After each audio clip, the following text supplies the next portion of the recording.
कजाकी। प्रेमचंद की कहानी। मेरी बाल स्मृतियों में कजाकी एक न मिटने वाला व्यक्ति है। आज 40 साल गुजर गए, कजाकी की मूर्ति अभी तक आंखों के सामने नाच रही है।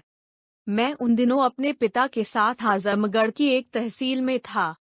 कजाकी जाति का पासी था, बड़ा ही हंसमुख, बड़ा ही साहसी, बड़ा ही जिंदा दिल। वह रोज शाम को डाक का थैला लेकर आता, रात भर रहता और सवेरे डाक लेकर चला जाता।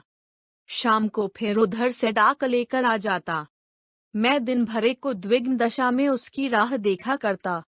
ज्यों ही 4 बजते, व्याकुल होकर सड़क पर आकर खड़ा हो जाता और थोड़ी देर में कजाकी कंधों पर बल्लम रखे उसकी झुंझुनी बजाता। दूर से दौड़ता हुआ आता दिखलाई देता। वह सांवले रंग का गठीला, लंबा जवान था। शरीर सांचे में ऐसा ढला हुआ कि चतुर मूर्तिकार भी उसमें कोई दोष न निकाल सकता। उसकी छोटी छोटी मूछें उसके सुडौल चेहरे पर बहुत ही अच्छी मालूम होती थीं। मुझे देखकर वह और तेज दौड़ने लगता। उसकी झुंझुनी और तेजी से बजने लगती और मेरे हृदय में और जोर से खुशी की धड़कन होने लगती। हर्षातिरेक में मैं भी दौड़ पड़ता और एक क्षण में कजाकी का कंधा मेरा सिंहासन बन जाता। वह स्थान मेरी अभिलाषाओं का स्वर्ग था। स्वर्ग के निवासियों को भी शायद वह आंदोलित आनंद न मिलता होगा जो मुझे कजाकी के विशाल कंधों पर मिलता था। संसार मेरी आंखों में तुच्छ हो जाता और जब कजाकी मुझे कंधों पर लिए हुए दौड़ने लगता, तब तो ऐसा मालूम होता मानो मैं हवा के घोड़े पर उड़ा जा रहा हूँ। कजाकी डाक खाने में पहुँचता तो पसीने से तर रहता, लेकिन आराम करने की आदत न थी। थैला रखते ही वह हम लोगों को लेकर किसी मैदान में निकल जाता। कभी हमारे साथ खेलता, कभी बिरहे गाकर सुनाता और कभी कहानियां सुनाता। उसे चोरी और डाके, मारपीट, भूत प्रेत की सैकड़ों कहानियां याद थीं। मैं ये कहानियां सुनकर विस्मयपूर्ण आनंद में मगन हो जाता। उसकी कहानियों के चोर और डाकू सच्चे योद्धा होते थे, जो अमीरों को लूटकर दीन दुखी प्राणियों का पालन करते थे। मुझे उन पर घृणा के बदले श्रद्धा होती थी। एक दिन कजाकी को डाक का थैला लेकर आने में देर हो गई। सूर्यास्त हो गया और वह दिखलाई न दिया। मैं खोया हुआ सा सड़क पर दूर तक आंखें फाड़ फाड़ कर देखता था, पर वह परिचित रेखा न दिखलाई पड़ती थी। कान लगा कर सुनता था, झुनझुन की वह मोदमय ध्वनि न सुनाई देती थी। प्रकाश के साथ मेरी आशा भी मलिन होती जाती थी। उधर से किसी को आते देखता तो पूछता, कजाकी आता है? पर या तो कोई सुनता ही न था या केवल सिर हिला देता था। सहसा झुनझुन की आवाज कानों में आई। मुझे अंधेरे में चारों ओर भूत ही दिखलाई देते थे। यहाँ तक कि माताजी के कमरे में ताक पर रखी हुई मिठाई भी अंधेरा हो जाने के बाद मेरे लिए त्याज्य हो जाती थी। लेकिन वह आवाज सुनते ही मैं उसकी तरफ जोर से दौड़ा। हाँ, वह कजाकी ही था। उसे देखते ही मेरी विकलता क्रोध में बदल गई। मैं उसे मारने लगा, फिर रूठ करके अलग खड़ा हो गया।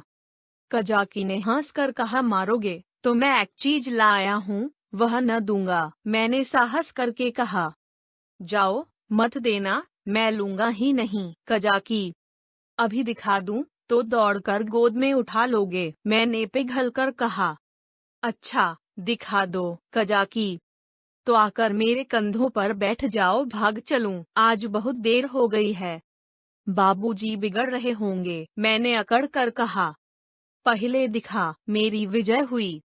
अगर कजाकी को देर का डर न होता और वह 1 मिनट भी और रुक सकता, तो शायद पांसा पलट जाता। उसने कोई चीज दिखलाई जिसे वह एक हाथ से छाती से चिपटाए हुए था। लंबा मुंह था और 2 आंखें चमक रही थीं। मैंने उसे दौड़कर कजाकी की गोद से ले लिया। यह हिरन का बच्चा था। आह, मेरी उस खुशी का कौन अनुमान करेगा। तब से कठिन परीक्षाएं पास की, अच्छा पद भी पाया, राय बहादुर भी हुआ, पर वह खुशी फिर न हासिल हुई। मैं उसे गोद में लिए उसके कोमल स्पर्श का आनंद उठाता घर की ओर दौड़ा। कजाकी को आने में क्यों इतनी देर हुई इसका ख्याल ही न रहा। मैंने पूछा, यह कहाँ मिला कजाकी? कजाकी, भैया, यहाँ से थोड़ी दूर पर एक छोटा सा जंगल है। उसमें बहुत से हिरन हैं। मेरा बहुत जी चाहता था कि कोई बच्चा मिल जाए तो तुम्हें दूं।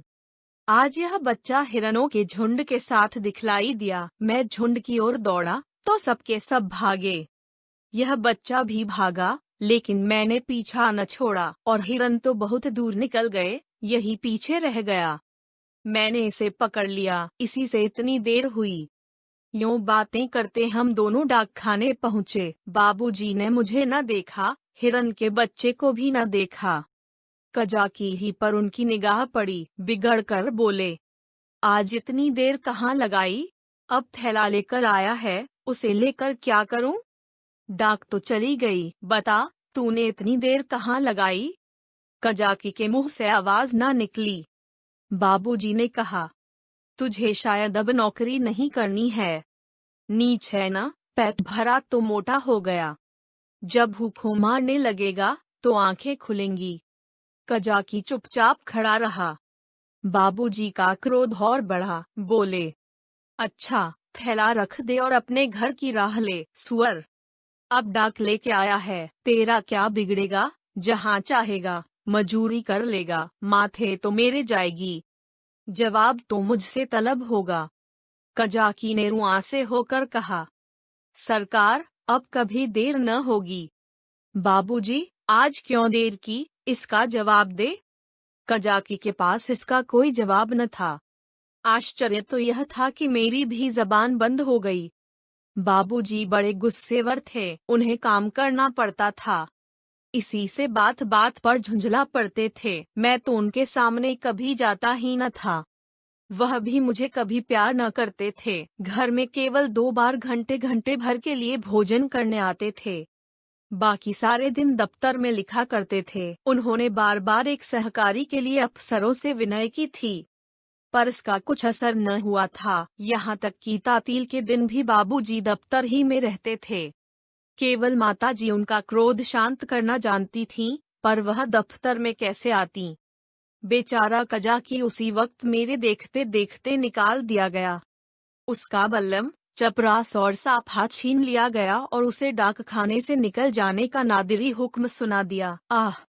उस वक्त मेरा ऐसा जी चाहता था कि मेरे पास सोने की लंका होती, तो कजाकी को दे देता और बाबूजी को दिखा देता कि आपके निकाल देने से कजाकी का बाल भी बांका नहीं हुआ।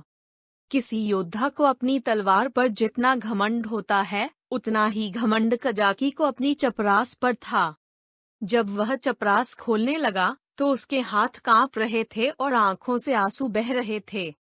और इस सारे उपद्रव की जड़ वह कोमल वस्तु थी जो मेरी गोद में मुंह छिपाए ऐसे चैन से बैठी हुई थी, मानो माता की गोद में हो। जब कजाकी चला तो मैं धीरे धीरे उसके पीछे पीछे चला। मेरे घर के द्वार पर आकर कजाकी ने कहा, भैया, अब घर जाओ, सांझ हो गई। मैं चुपचाप खड़ा अपने आंसुओं के वेग को सारी शक्ति से दबा रहा था। कजाकी फिर बोला, भैया, मैं कहीं बाहर थोड़ी ही चला जाऊंगा, फिर आऊंगा और तुम्हें कंधों पर बैठा कर कुदाऊंगा।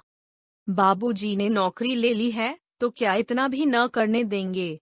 तुमको छोड़कर मैं कहीं न जाऊंगा, भैया। जाकर अम्मा से कह दो, कजाकी जाता है। उसका कहा सुना माफ करें। मैं दौड़ा हुआ घर गया, लेकिन अम्मा जी को कुछ कहने के बदले बिलख बिलख कर रोने लगा। अम्मा जी रसोई के बाहर निकलकर पूछने लगीं, क्या हुआ बेटा? किसने मारा? बाबूजी ने कुछ कहा है?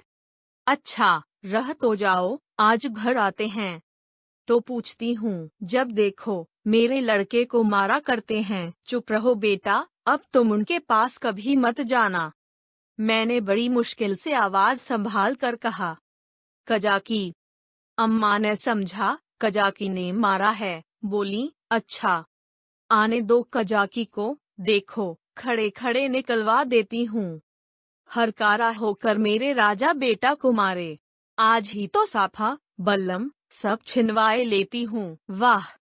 मैंने जल्दी से कहा नहीं, कजाकी ने नहीं मारा, बाबूजी ने उसे निकाल दिया है। उसका साफा, बल्लम छीन लिया, चपरास भी ले ली। अम्मा, यह तुम्हारे बाबूजी ने बहुत बुरा किया, वह बेचारा अपने काम में इतना चौकस रहता है। फिर उसे क्यों निकाला? मैंने कहा, आज उसे देर हो गई थी। यह कहकर मैंने हिरण के बच्चे को गोद से उतार दिया। घर में उसके भाग जाने का भय न था। अब तक अम्मा जी की निगाह भी उस पर न पड़ी थी। उसे फुदकते देखकर वह सहसा चौंक पड़ी और लपक कर मेरा हाथ पकड़ लिया कि कहीं यह भयंकर जीव मुझे काट न खाए।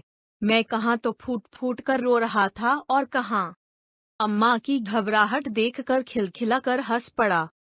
अम्मा, अरे यह तो हिरन का बच्चा है। कहाँ मिला? मैंने हिरन के बच्चे का सारा इतिहास और उसका भीषण परिणाम आदि से अंत तक कह सुनाया। अम्मा, यह इतना तेज भागता था कि कोई दूसरा होता तो पकड़ ही ना सकता। सनसन हवा की तरह उड़ता चला जाता था। कजाकी 5-6 घंटे तक इसके पीछे दौड़ता रहा। तब कहीं जाकर बच्चा मिले। अम्मा जी, कजाकी की तरह कोई दुनिया भर में नहीं दौड़ सकता, इसी से तो देर हो गई। इसलिए बाबूजी ने बेचारे को निकाल दिया। चपरास, साफा, बल्लम सब छीन लिया। अब बेचारा क्या करेगा? भूखों मर जाएगा। अम्मा ने पूछा, कहाँ है कजाकी? जरा उससे बुला तो लाओ। मैंने कहा, बाहर तो खड़ा है। कहता था, अम्मा जी से मेरा कहा सुना माफ करवा देना। अब तक अम्मा जी मेरे वृत्तांत को दिल लगी समझ रही थीं। शायद वह समझती थीं कि बाबूजी ने कजाकी को डेट होगा। लेकिन मेरा अंतिम वाक्य सुनकर संशय हुआ कि सचमुच तो कजाकी बर्खास्त नहीं कर दिया गया। बाहर आकर कजाकी पुकारने लगी, पर कजाकी का कहीं पता न था। मैंने बार बार पुकारा, लेकिन कजाकी वहां न था। खाना तो मैंने खा लिया, बच्चे शौक में खाना नहीं छोड़ते, खासकर जब रबड़ी भी सामने हो। मगर बड़ी रात तक पड़े पड़े सोचता रहा, मेरे पास रुपए होते तो 1 लाख रुपए कजाकी को दे देता और कहता, बाबूजी से कभी मत बोलना, बेचारा भूखों मर जाएगा। देखूं कल आता है कि नहीं। अब क्या करेगा आकर? मगर आने को तो कह गया है। मैं कल उसे अपने साथ खाना खिलाऊंगा। यही हवाई किले बनाते बनाते मुझे नींद आ गई। दूसरे दिन मैं दिन भर अपने हिरन के बच्चे की सेवा सत्कार में व्यस्त रहा। पहले उसका नामकरण संस्कार हुआ, मुन्नू नाम रखा गया। फिर मैंने उसका अपने सब हमजोलियों और सहपाठियों से परिचय कराया। दिन ही भर में वह मुझसे इतना हिल गया कि मेरे पीछे पीछे दौड़ने लगा। इतनी ही देर में मैंने उसे अपने जीवन में एक महत्वपूर्ण स्थान दे दिया। अपने भविष्य में बनने वाले विशाल भवन में उसके लिए अलग कमरा बनाने का भी निश्चय कर लिया। चारपाई, सैर करने की फिटन आदि की भी आयोजना कर ली। लेकिन संध्या होते ही मैं सब कुछ छोड़ छाड़ कर सड़क पर जा खड़ा हुआ और कजाकी की बाट जोहने लगा। जानता था कि कजाकी निकाल दिया गया है, अब उसे यहाँ आने की कोई जरूरत नहीं रही। फिर न जाने मुझे क्यों यह आशा हो रही थी कि वह आ रहा है। एकाएक मुझे ख्याल आया कि कजाकी भूखों मर रहा होगा। मैं तुरंत घर आया। अम्मा दिया बत्ती कर रही थीं। मैंने चुपके से एक टोकरी में आटा निकाला, आटा हाथों में लपेटे टोकरी से गिरते आटे की एक लकीर बनाता हुआ भागा। जाकर सड़क पर खड़ा हुआ ही था कि कजाकी सामने से आता दिखलाई दिया। उसके पास बल्लम भी था, कमर में चपरास भी थी, सिर पर साफा भी बंधा हुआ था, बल्लम में डाक का थैला भी बंधा हुआ था। मैं दौड़कर उसकी कमर से चिपट गया और विस्मित होकर बोला, तुम्हें चपरास और बल्लम कहाँ से मिल गया, कजाकी? कजाकी ने मुझे उठाकर कंधों पर बैठालते हुए कहा, वह चपरास किस काम की थी, भैया? वह तो गुलामी की चपरास थी, यह पुरानी खुशी की चपरास है। पहले सरकार का नौकर था, अब तुम्हारा नौकर हूँ। यह कहते कहते उसकी निगाह टोकरी पर पड़ी, जो वहीं रखी थी। बोला, यह आटा कैसा है, भैया? मैंने सकुचाते हुए कहा, तुम्हारे ही लिए तो लाया हूँ, तुम भूखे होगे, आज क्या खाया होगा? कजाकी की आंखें तो मैं न देख सका, उसके कंधों पर बैठा हुआ था।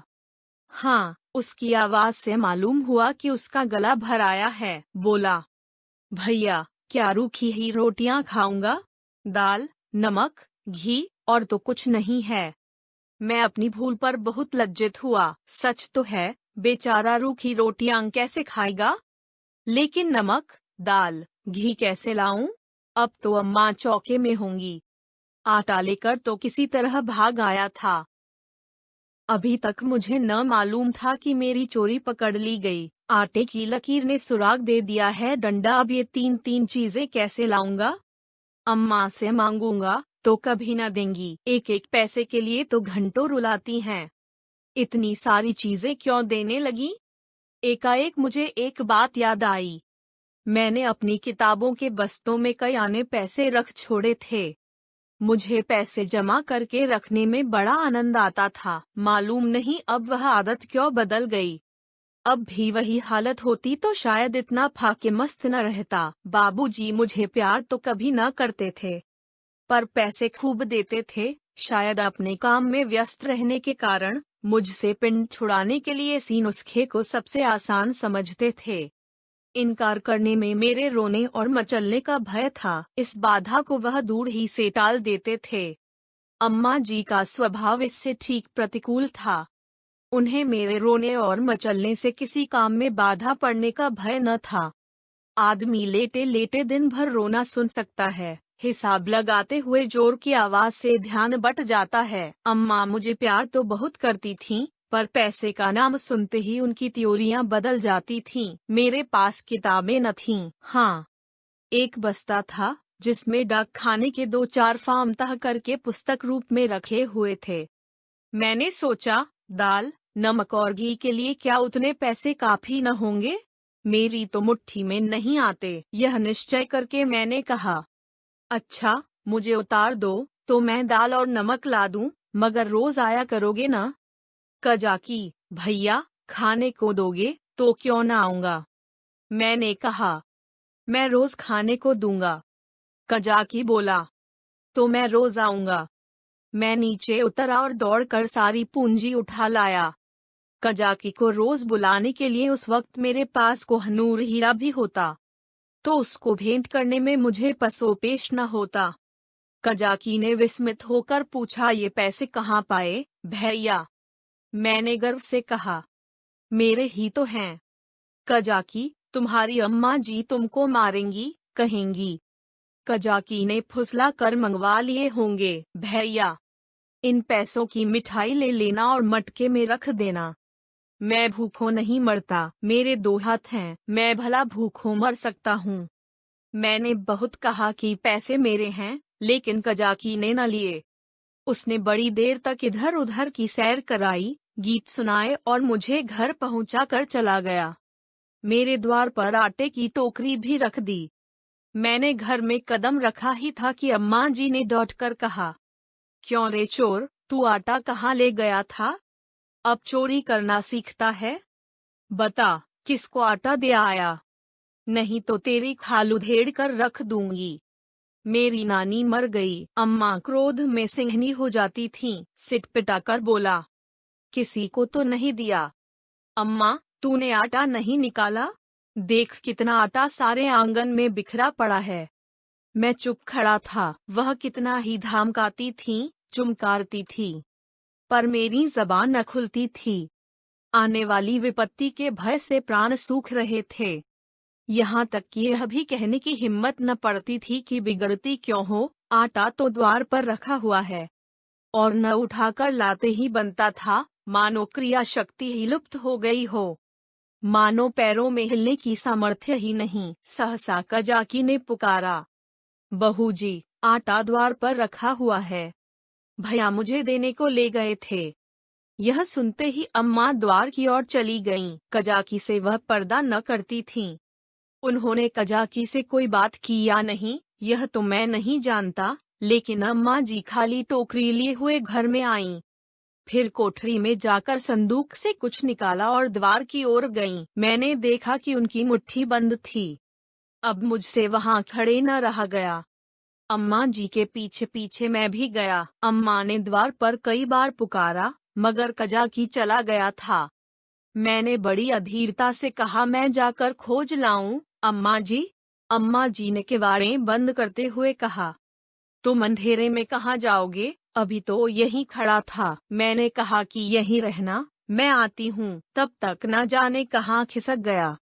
बड़ा संकोची है, आटा तो लेता ही न था। मैंने जबरदस्ती उसके अंगोछे में बांध दिया। मुझे तो बेचारे पर बड़ी दया आती है।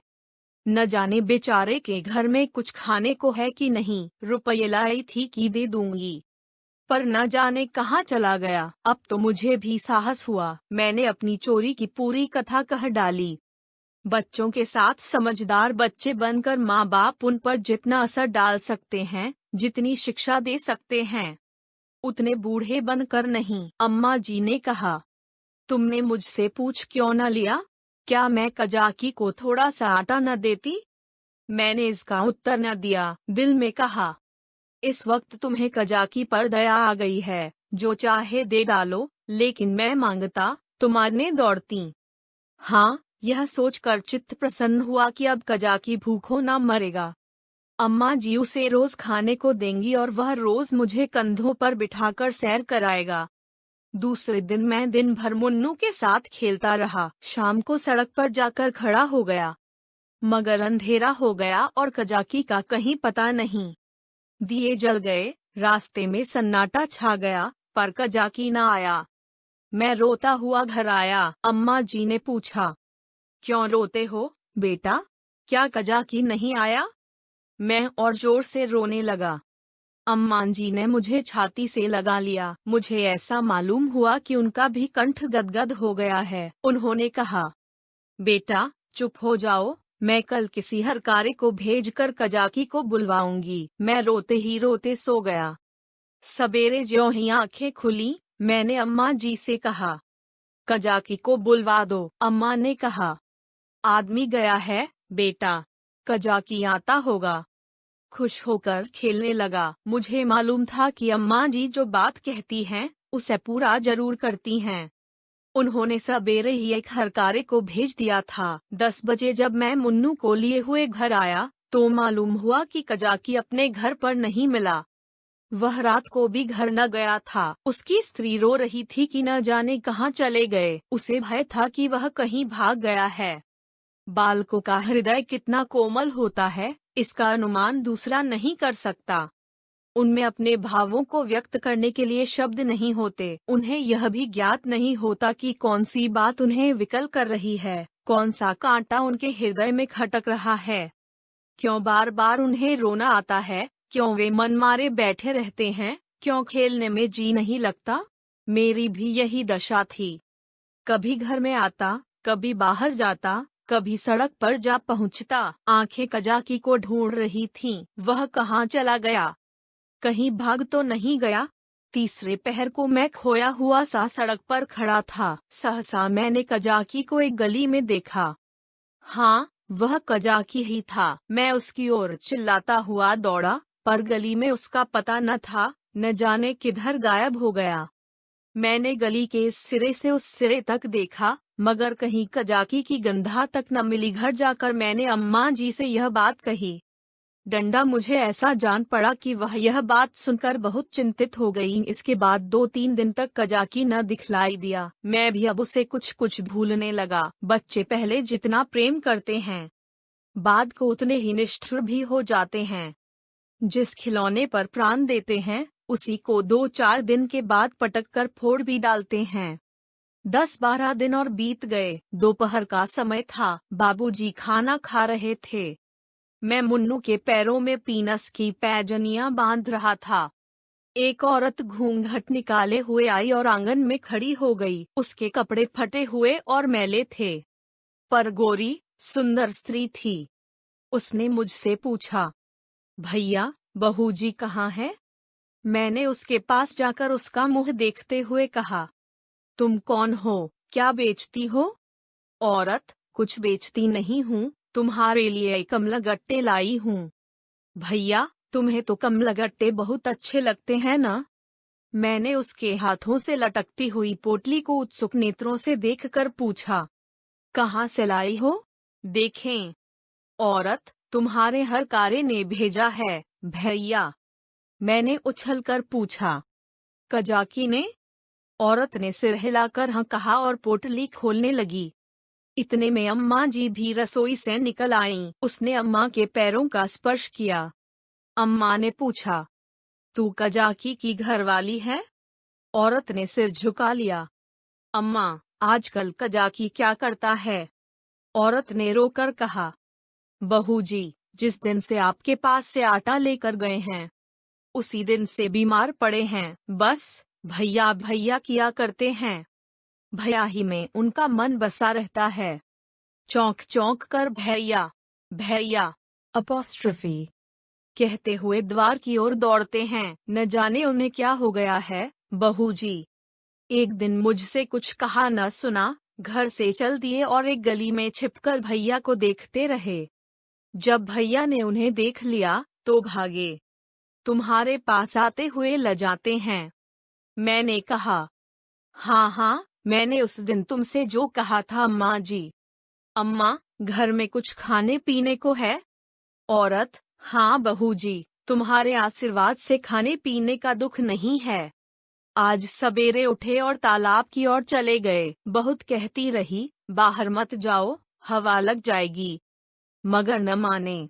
मारे कमजोरी के पैर कांपने लगते हैं, मगर तालाब में घुसकर ये कमलगट्टे तोड़ लाए। तब मुझसे कहा, ले जा, भैया को दे आ, उन्हें कमलगट्टे बहुत अच्छे लगते हैं। कुशल क्षेम पूछती आन। मैंने पोटली से कमलगट्टे निकाल लिए थे और मजे से चख रहा था। अम्मा ने बहुत आंखें दिखाईं, मगर यहाँ इतनी सब्र कहाँ। अम्मा ने कहा, कह देना सब कुशल है। मैंने कहा, यह भी कह देना कि भैया ने बुलाया है। न जाओगे तो फिर तुमसे कभी न बोलेंगे। हाँ। बाबूजी खाना खाकर निकल आए थे। तौलिए से हाथ मुंह पोंछते हुए बोले, और यह भी कह देना कि साहब ने तुमको बहाल कर दिया है। जल्दी जाओ, नहीं तो कोई दूसरा आदमी रख लिया जाएगा। औरत ने अपना कपड़ा उठाया और चली गई। अम्मा ने बहुत पुकारा, पर वह न रुकी। शायद अम्मा जी उसे सीधा देना चाहती थीं। अम्मा ने पूछा, सचमुच बहाल हो गया?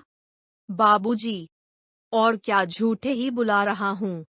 मैंने तो 5वें ही दिन बहाली की रिपोर्ट की थी। अम्मा, यह तुमने अच्छा किया। बाबूजी, उसकी बीमारी की यही दवा है। प्रातःकाल मैं उठा तो क्या देखता हूँ कि कजाकी लाठी टेकता हुआ चला आ रहा है। वह बहुत दुबला हो गया था, मालूम होता था बूढ़ा हो गया है।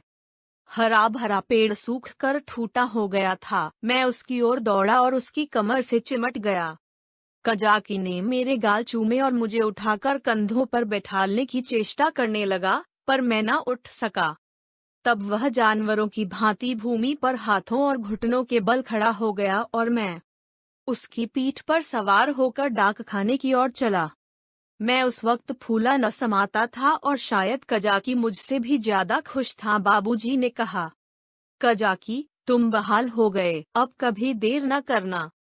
कजाकी रोता हुआ पिताजी के पैरों पर गिर पड़ा। मगर शायद मेरे भाग्य में दोनों सुख भोगना न लिखा था। मुन्नू मिला तो कजाकी छूटा, कजाकी आया तो मुन्नू हाथ से गया, और ऐसा गया कि आज तक उसके जाने का दुख है। मुन्नू मेरी ही थाली में खाता था। जब तक मैं खाने न बैठूं, वह भी कुछ न खाता था। उसे भात से बहुत ही रुचि थी, लेकिन जब तक खूब घी न पड़ा हो, उसे संतोष न होता था। वह मेरे ही साथ सोता था और मेरे ही साथ उठता भी था। सफाई तो उसे इतनी पसंद थी कि मलमूत्रा त्याग करने के लिए घर से बाहर मैदान में निकल जाता था। कुत्तों से उसे चिढ़ थी। कुत्तों को घर में ना घुसने देता। कुत्ते को देखते ही थाली से उठ जाता और उसे दौड़कर घर से बाहर निकाल देता था। कजाकी को डाक खाने में छोड़कर जब मैं खाना खाने गया तो मुन्नू भी आ बैठा। अभी 2-4 ही कौर खाए थे कि एक बड़ा सा झबरा कुत्ता आंगन में दिखाई दिया। मुन्नू से देखते ही दौड़ा। दूसरे घर में जाकर कुत्ता चूहा हो जाता है। झबरा कुत्ता उसे आते देखकर भागा। मुन्नू को अब लौट आना चाहिए था, मगर वह कुत्ता उसके लिए यमराज का दूत था। मुन्नू को उसे घर से निकालकर भी संतोष न हुआ। वह उसे घर के बाहर मैदान में भी दौड़ाने लगा। मुन्नू को शायद ख्याल न रहा कि यहाँ मेरी अमलदारी नहीं है। वह उस क्षेत्र में पहुँच गया था जहाँ झबरी का भी उतना ही अधिकार था जितना मुन्नू का। मुन्नू कुत्तों को भगाते भगाते कदाचित अपने बाहुबल पर घमंड करने लगा था। वह यह न समझता था कि घर में उसकी पीठ पर घर के स्वामी का भय काम किया करता है। झबरी ने इस मैदान में आते ही उलटकर मुन्नू की गर्दन दबा दी। बेचारे मुन्नू के मुंह से आवाज तक न निकली। जब पड़ोसियों ने शोर मचाया तो मैं दौड़ा, देखा तो मुन्नू मरा पड़ा है और झबरे का कहीं पता नहीं। कहानी का अंत। धन्यवाद।